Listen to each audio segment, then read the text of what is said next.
Dear reader, allow me to introduce you to my book. Though it might at first appear like many books you've come across, it is far from ordinary. You may, therefore, have some misunderstandings about its nature. The story that awaits you has not been fully told. In fact, its conclusion is not yet known, even to myself. It is in that way that my book is special. It is in that way that you are special. Without you, there is no story. Chapter 1. Normal isn't what it used to be. This is a story about change. Nestled in a shallow valley is the town of Beacon Pines. Far from the town square, across the river, past the neglected welcome sign, a young boy walks alone at dawn. His name is Luca Van Horn, and like you, dear reader, he's here for a reason.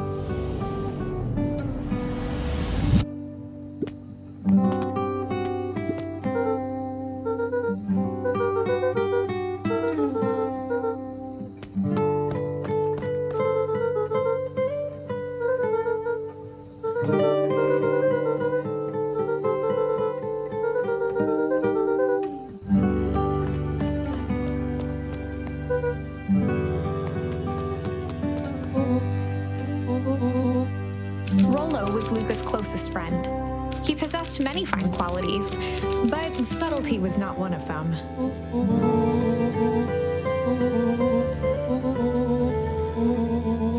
Rollo finally noticed the tears welling in his friend's eyes and the flowers on the grave.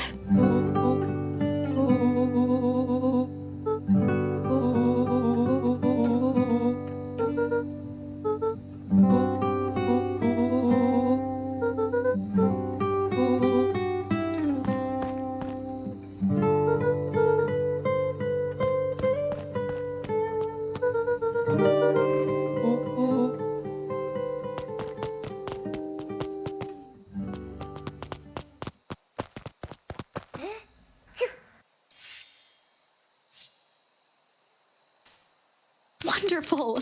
I had a good feeling about you from the moment you opened my book. That charm is a very special thing. Very special indeed. Keep hold of it for now. Its purpose will reveal itself soon enough.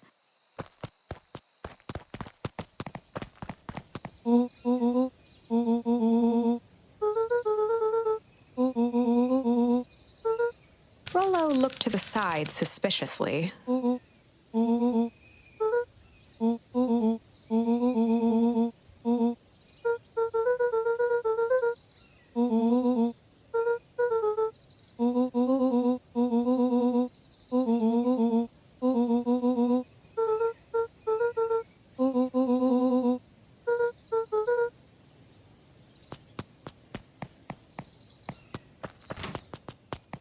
Dear reader, forgive me for this interlude. Remember that charm you found in the dandelion patch? There are more of those special charms to discover throughout Beacon Pines. They've been known to reveal themselves to those who are willing. Some of them can be found in this very house.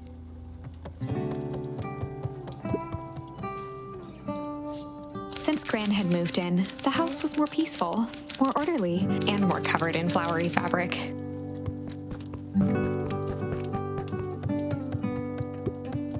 One of his father's old stethoscopes. Luca had spent countless hours listening to anything and everything with it. Not for years, though.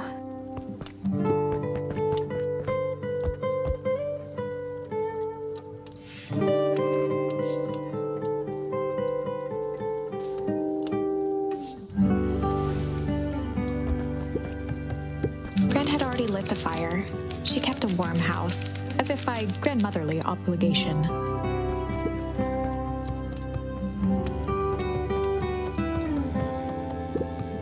Just some dusty knickknacks.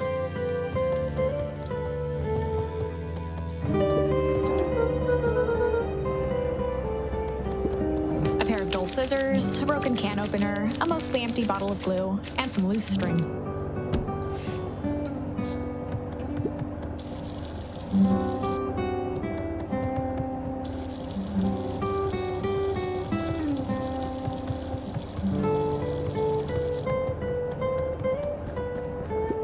The only piece of furniture Gran had brought when she moved in was an old hutch.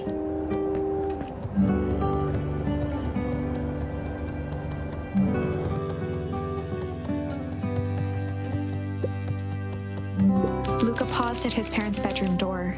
He just wasn't ready to go in yet.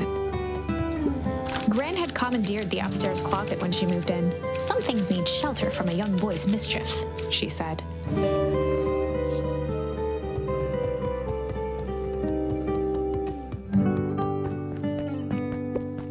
Luca tossed on his favorite old sweater. Even though it was the first day of summer, a chill still hung in the air. Gran's moving in meant that most of Luca's things had been crammed in the corner. Luca was somewhat annoyed by the situation.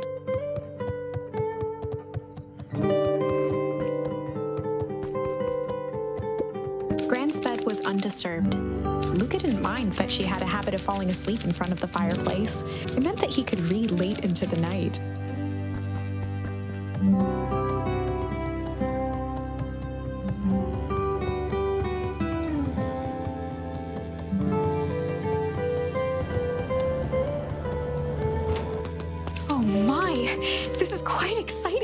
I am now certain that you are the one I've been waiting for all these years. You'll recall I was a bit coy regarding the use of charms earlier. Excuse me, I tend to have a flair for the dramatic. You are about to encounter your first turning point. There are certain times in this tale when everything hinges on a single word. You can use the various charms you've collected to alter events, and thus completely rewrite the fate of Beacon Pines. This is no small thing. So step forth, dear reader, and grasp hold of destiny itself.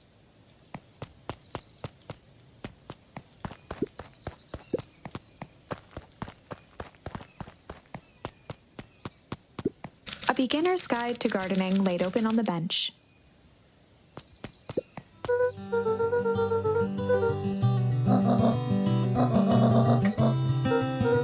The less Gran knew, the better for everyone involved.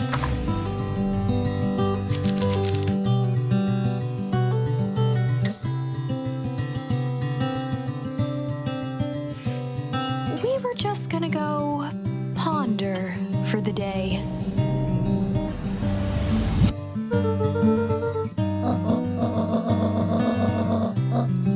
This was Luca's chance to sell his alibi.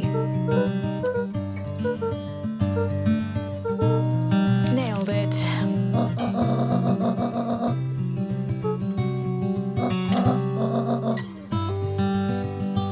Impressive. You've managed to navigate your first turning point without too much of a mess. That is the power of charms. A simple word can change the course of history. I think it's time to introduce you to the Chronicle.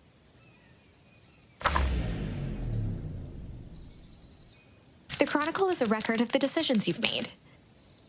You can see the turning point, which has been revealed.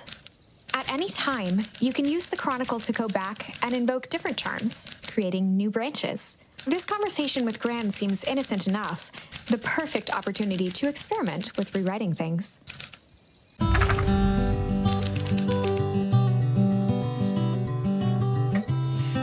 We were just gonna go hide for the day.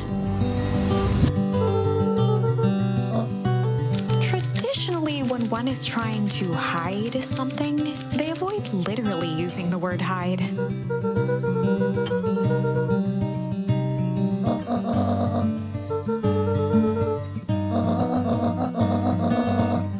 All's well that ends well.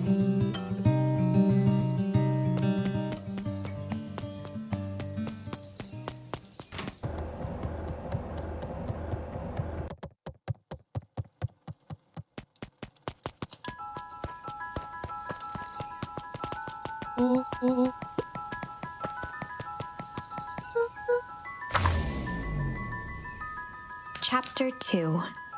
Welcome to Beacon Pines. For many years, this valley had been a small mining outpost.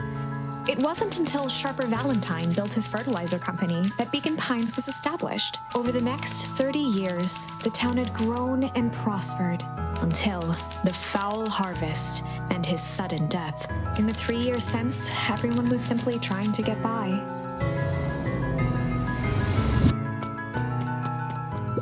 For a town that saw few visitors, the welcome was perhaps more grand than necessary.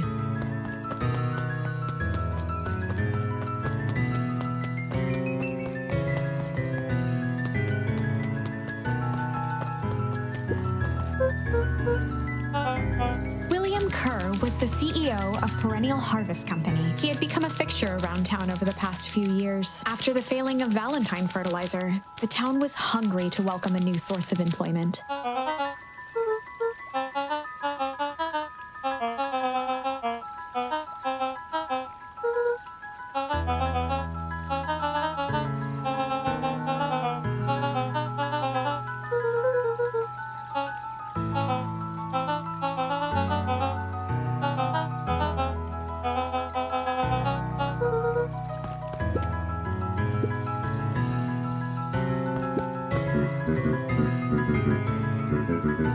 Mayor Augustus Valentine was not busy. Flustered, Gus instinctively loosened his tie.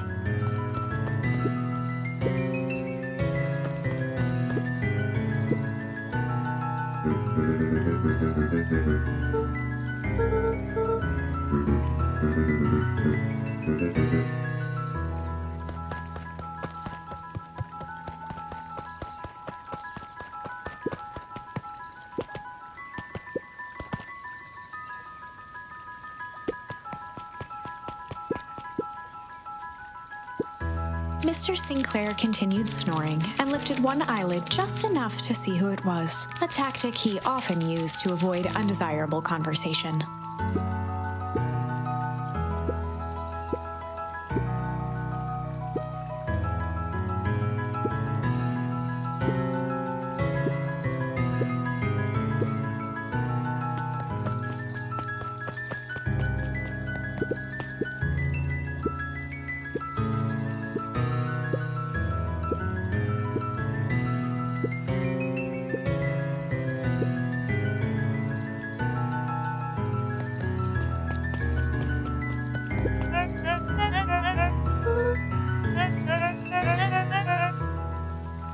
They pulled a pen from the pocket of their sweater vest and began to frantically jot something down on a clipboard.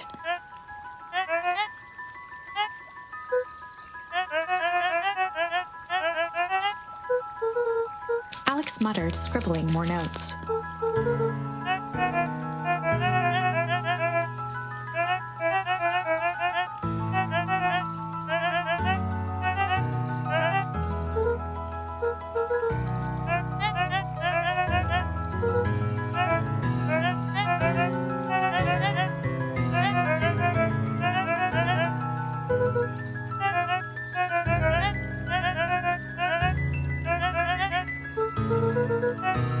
Luca could just make out their words over the pen's scratching.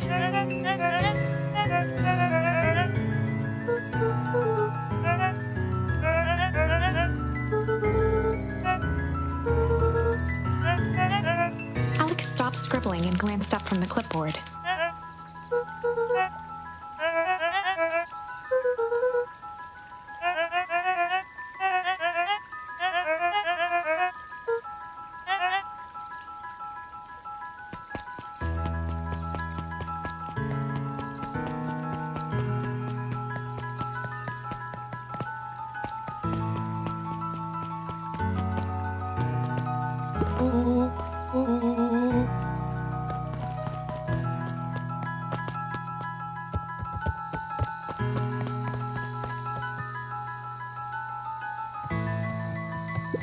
After Luca's father had passed, Rollo became obsessed with them building their own Hank atomic star scraper. It was some time before Luca realized it was Rollo's way of keeping him occupied.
Holden Wilder ran the local paper of record, the Beacon.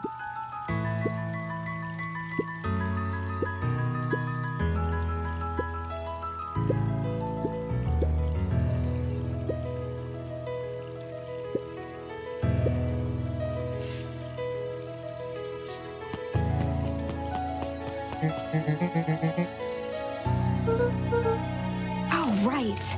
Rendezvous with Roxy. This is an important turning point. The first time where your charms will change the course of fate. And currently, we only have one suitable charm at our disposal. Have no fear, we can always return later using the Chronicle once we find more charms. Well, now I'm just rambling. Where were we?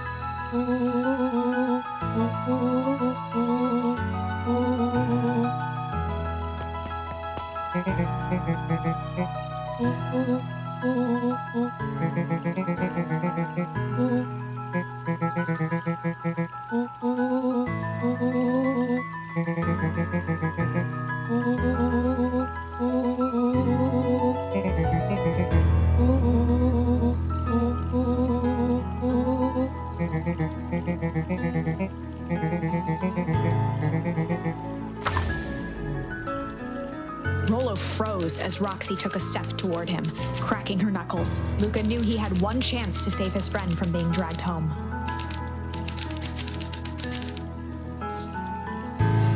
In the past, he found the best way to deal with an enraged Roxy was to be a little chill.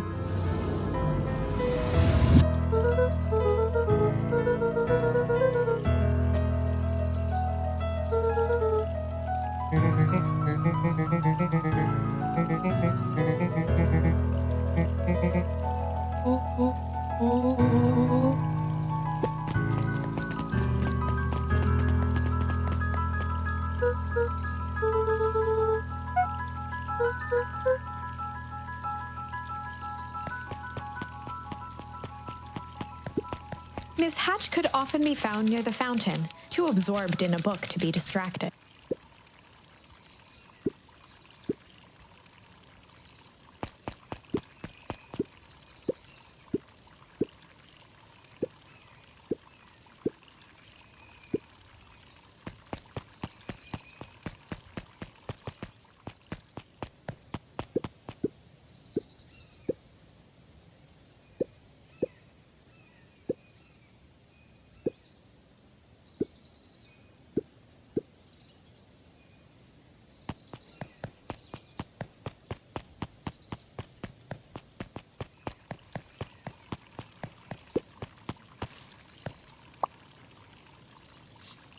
Luca could see the morning regulars nestled in their booths at the early bean.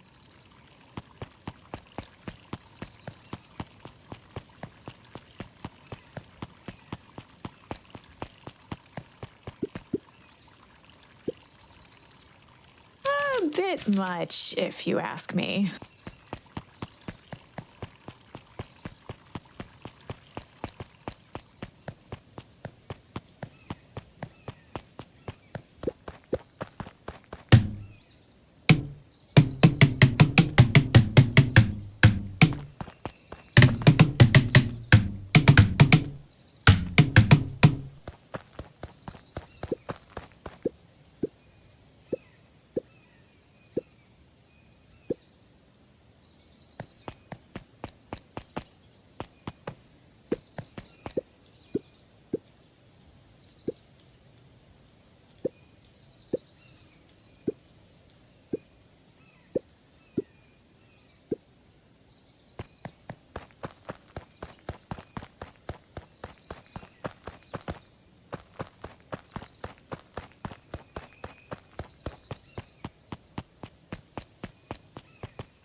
Dawn had dreams of becoming a big-time reporter. At night, she searched for the story that could be her big break. By day, she hawked papers at the newsstand.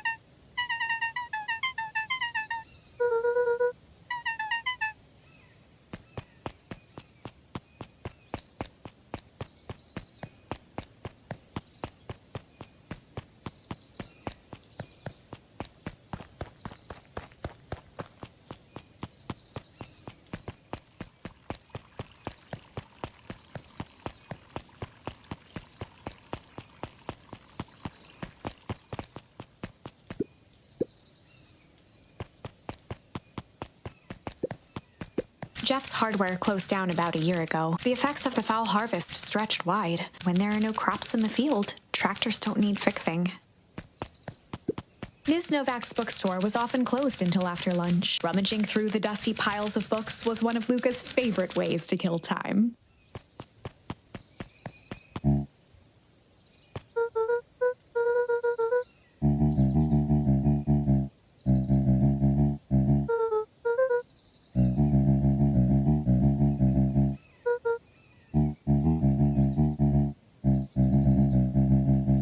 A promise Gran regretted the second it was made.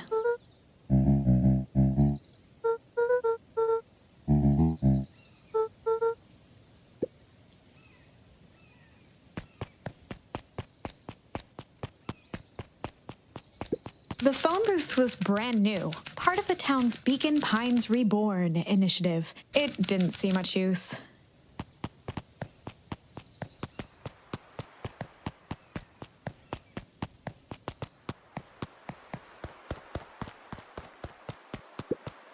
Luca peeked up at the beehive. It appeared to be deserted.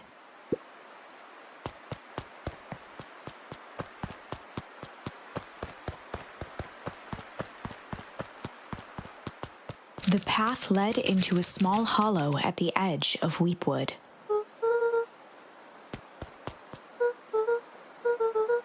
The fence thrummed with a gentle electric buzz.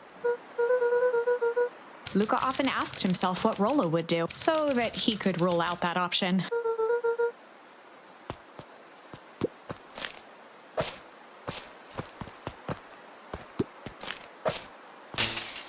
As sparks flew from the fence, the light atop that section shut off. 2 bulbs remained.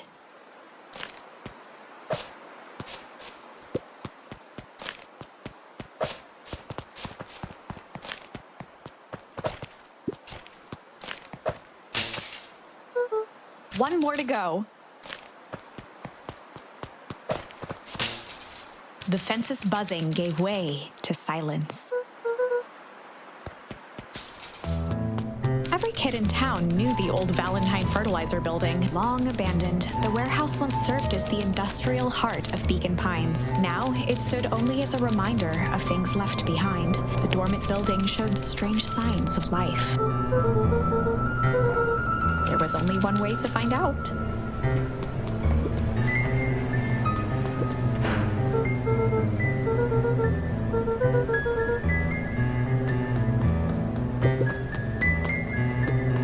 The hose emitted a subtle sound. It was actively draining some kind of liquid.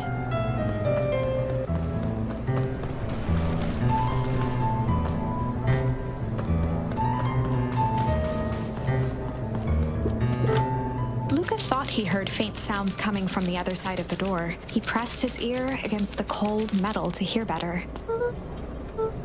The sound of footsteps grew louder.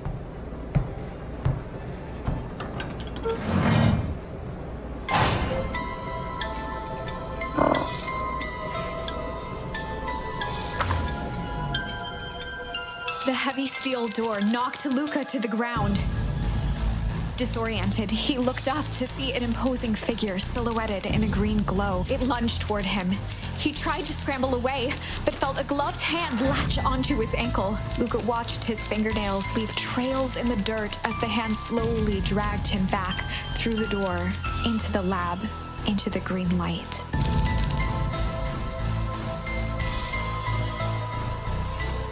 This is a story about change. It was far from the sort of change Luca imagined for himself, but change is, after all, a dangerous animal. The end? It's okay. This is no one's fault. I still believe in you. There is a way through this story. We just have to find it.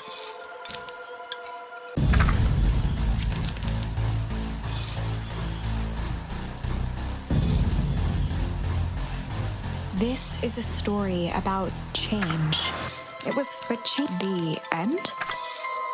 It's okay. This is ice. There is. We just have to find.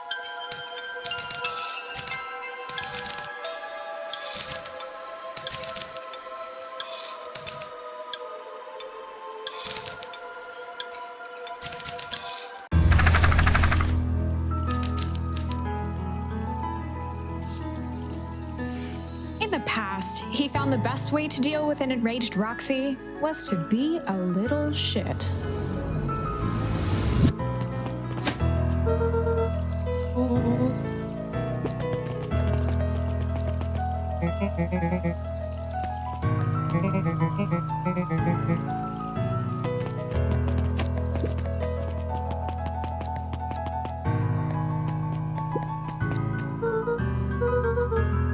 Valentine, current ward of and future successor to the Valentine fortune, huffed as he brushed off his pants.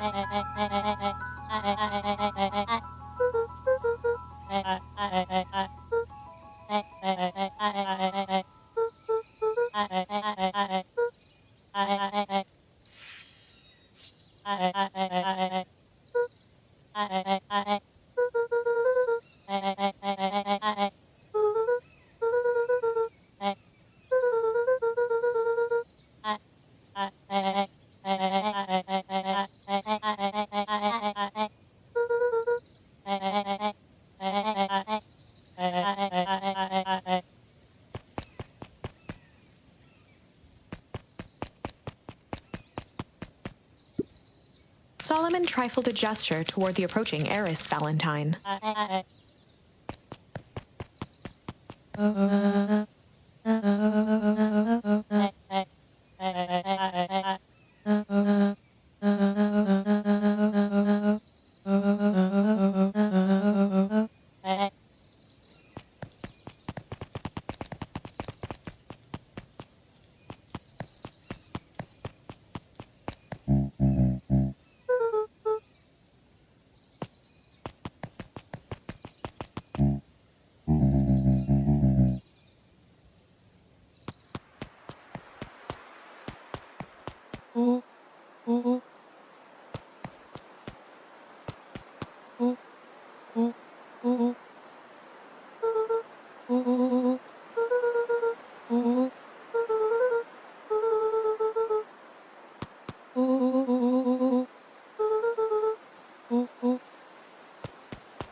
As the glowing windows of the old warehouse came into view, Rollo began to bounce excitedly.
slid under the weight of the bag.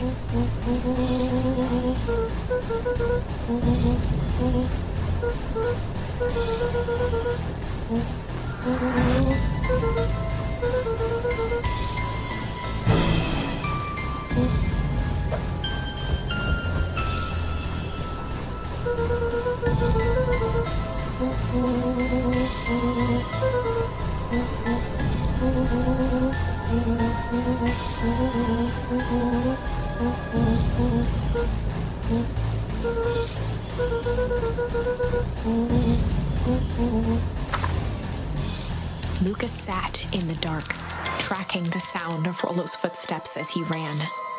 1, 2, 3.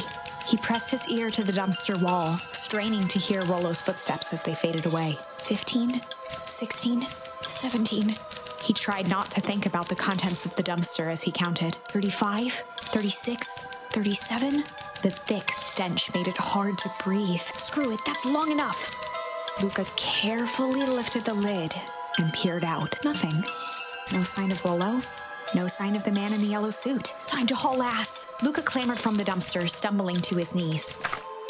He was up like a shot and running, sprinting toward home as fast as he could. Beacon Pines flew by, blurred by the tears that welled up in his eyes. He wouldn't remember getting home at all that night. Throwing his front door open, storming up the stairs to his room, and surrendering to sleep almost as abruptly as he hit his pillow. Chapter 3. Finding a friend. The next morning, it was quieter than usual at the breakfast table. Only the sound of silverware and chewing interrupted the awkward silence.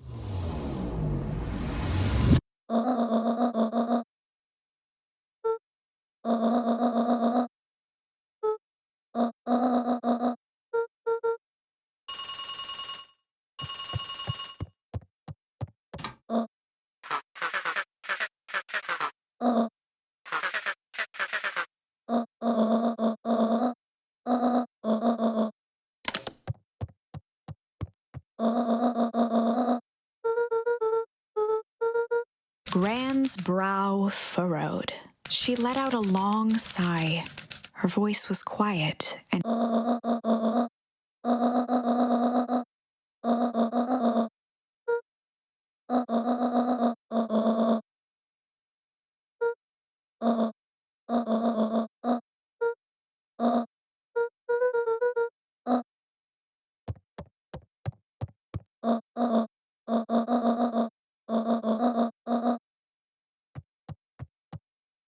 Luca stood in silent shock. Where could she even be going?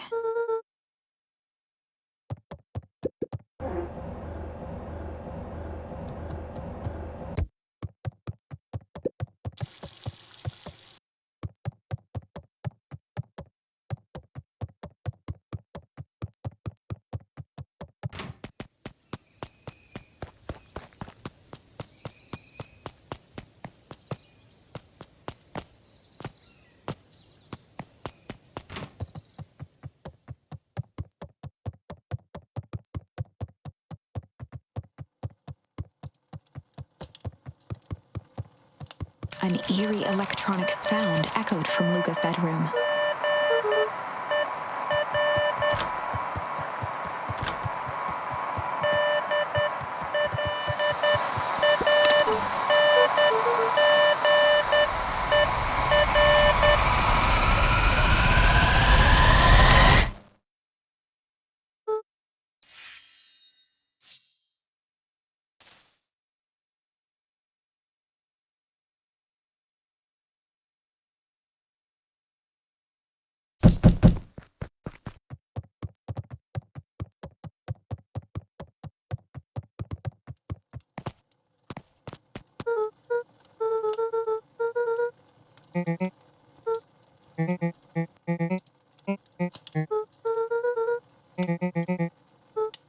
A pit formed in Luca's stomach.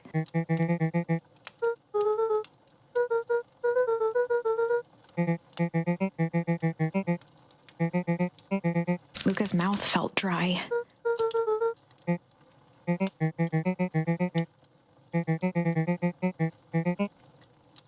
Luca could feel his heart beating in his throat.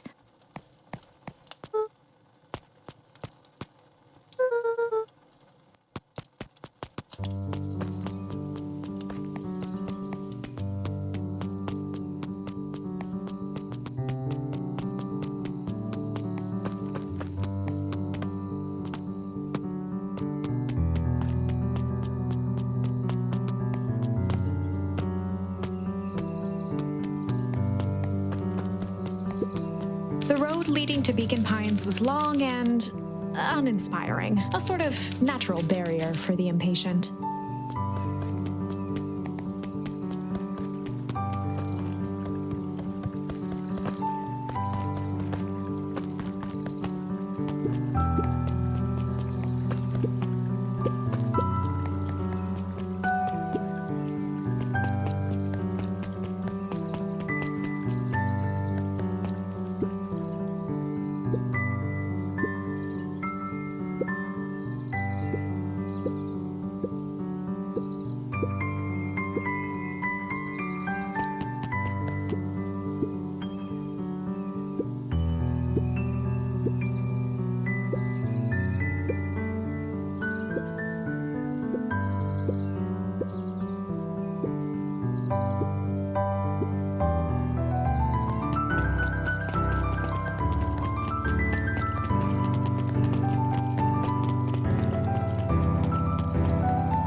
Ms. Novak's bookstore was often closed until after lunch. Rummaging through the dusty piles of books was one of Luca's favorite ways to kill time.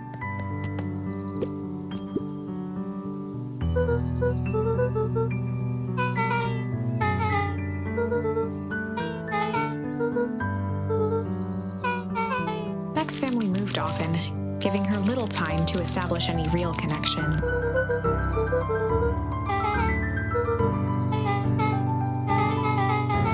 Luca shifted his feet uncomfortably.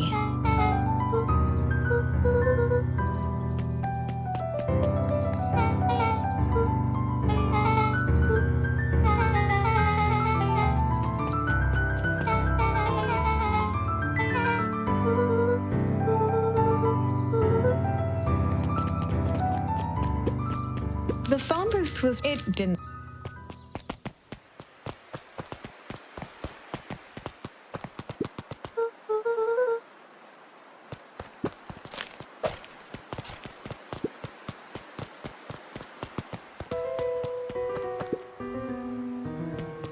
Luca felt a chill as he approached Beck. Her eyes were locked on the strange green liquid. The nearby grass was coated in a fine layer of frost.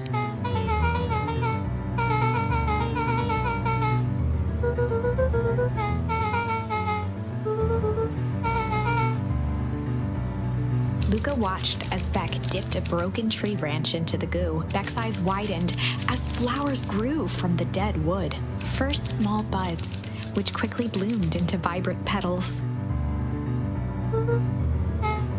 As quickly as they had grown, the flowers began to shrivel and turn gray. Beck dropped the stick with a grunt of disgust.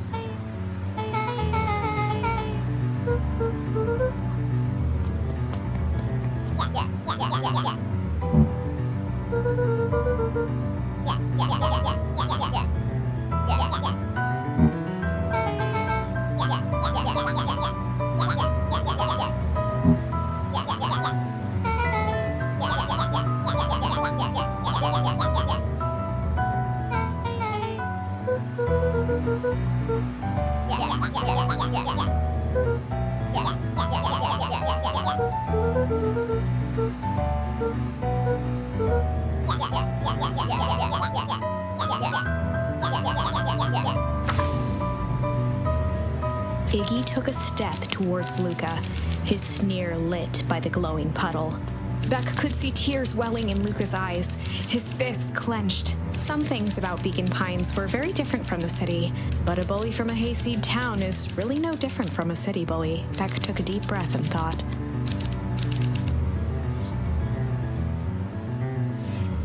Well, time to bust out the strange.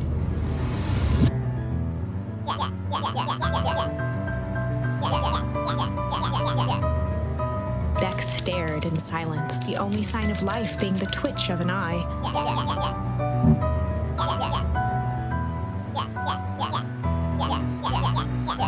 At the sight of Iggy taunting Beck, something in Luca snapped. Iggy's smirk shifted to a look of shock as Luca launched himself into his stomach. Iggy's clothes were drenched in the glowing ooze. Iggy's voice began to slur as he struggled to get up.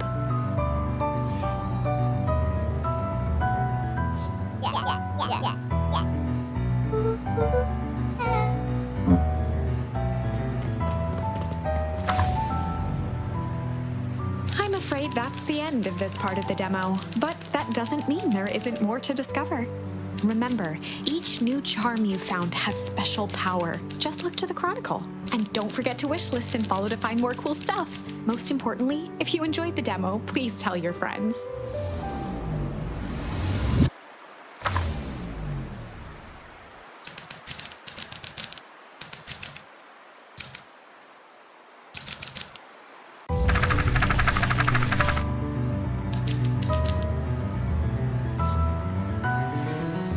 Well, time to bust out the tickles.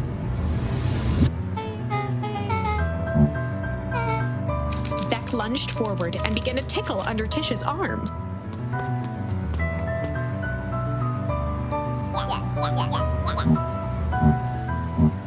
Tears began to form in Tish's eyes as she gasped for breath between gales of laughter. Beck redoubled her efforts until Tish finally had had enough.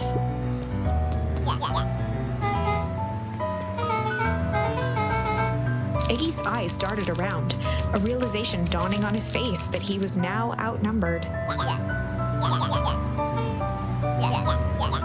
Iggy kicked at the puddle toward Beck before making his escape.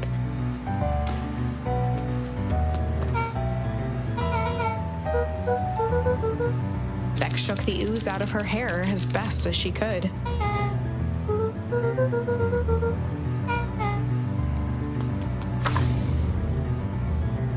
I'm afraid that's the end of this part of the demo, but that doesn't mean there isn't more to discover. Remember, each new charm you found has special power. Just look to the Chronicle. And don't forget to wishlist and follow to find more cool stuff. Most importantly, if you enjoyed the demo, please tell your friends.